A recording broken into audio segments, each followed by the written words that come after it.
Saya memilih topik orang toksik kali ini bagi menggambarkan kawan atau situasi persahabatan yang mungkin terpaksa kita lalui sekarang atau keadaan persekitaran pada masa kini. Toksik bermaksud beracun atau bahan seperti asap dan buangan kimia yang menyebabkan pencemaran alam.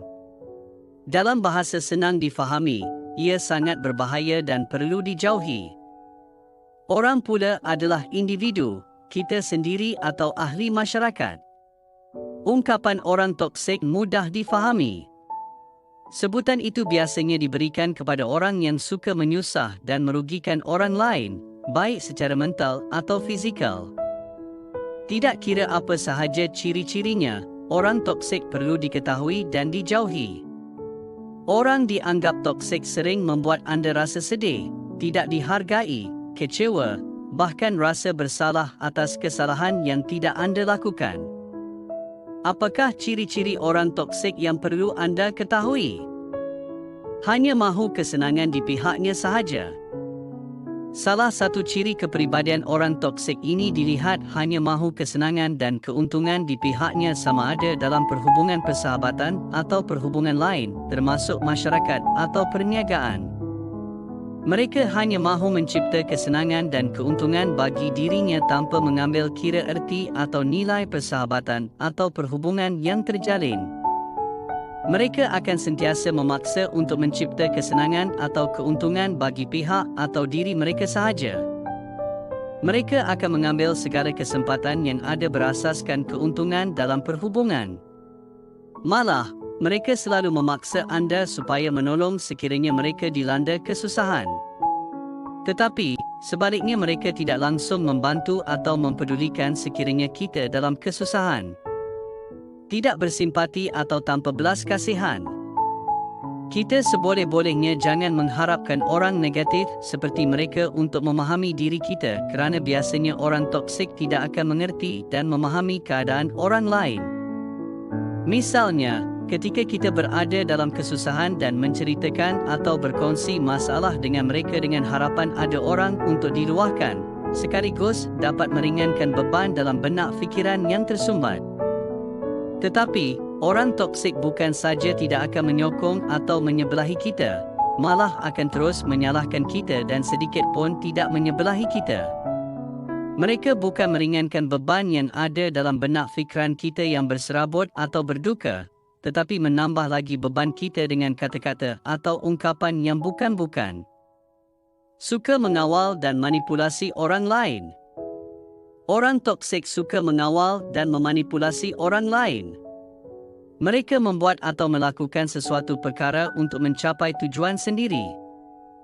Mereka tidak ragu berbohong dan membelit dengan pelbagai alasan apabila pembohongan itu diketahui. Boleh dikatakan jenis, putar alam, dan mereka biasanya akan membuat kononnya ada terhutang budi kepada mereka.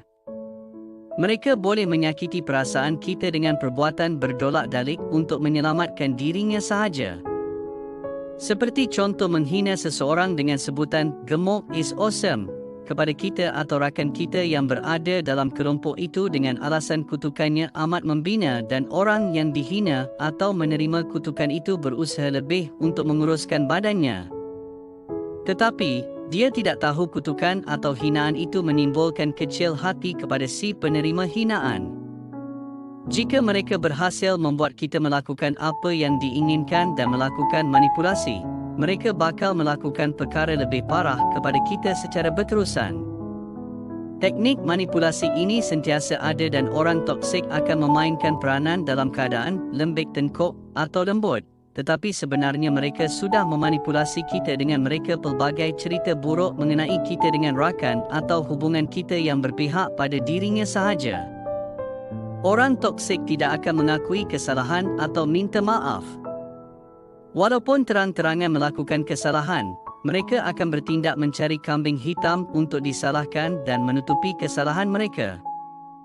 Jadi, jika kita berada dalam persekitaran seperti itu, berhati-hati supaya tidak dijadikan kambing hitam oleh orang toksik. Sering merendahkan atau menghina kita sama ada di hadapan orang lain atau di depan bos kita dengan harapan semua orang akan membenci kita dan lebih menyukai mereka dengan pelbagai alasan. Mereka akan membuat perancangan teliti untuk menjatuhkan kita dan menaikkan diri dan kepentingan mereka saja, termasuk rela menjadi pembodik. Kalau kita dikelilingi orang toksik, cuba jauhkan diri atau kurangkan pergaulan dengan mereka kerana kita sebenarnya berdepan musuh. Hanya kita yang dapat mencari jawapan terhadap masalah sendiri dan hanya kita tahu tindak tanduk orang toksik ini dalam kawasan kita. Gaya dan tingkah laku mereka mungkin berbeza, tetapi gayanya berteraskan keuntungan semata-mata dan menjadikan kita mangsa. Orang toksik sanggup memijak kepada orang lain untuk menaikkan diri sendiri.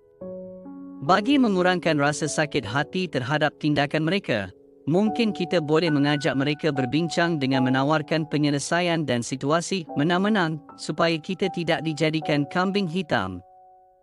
Jangan kita menghabiskan tenaga dan fikiran mencari jalan untuk menyerang mereka semula.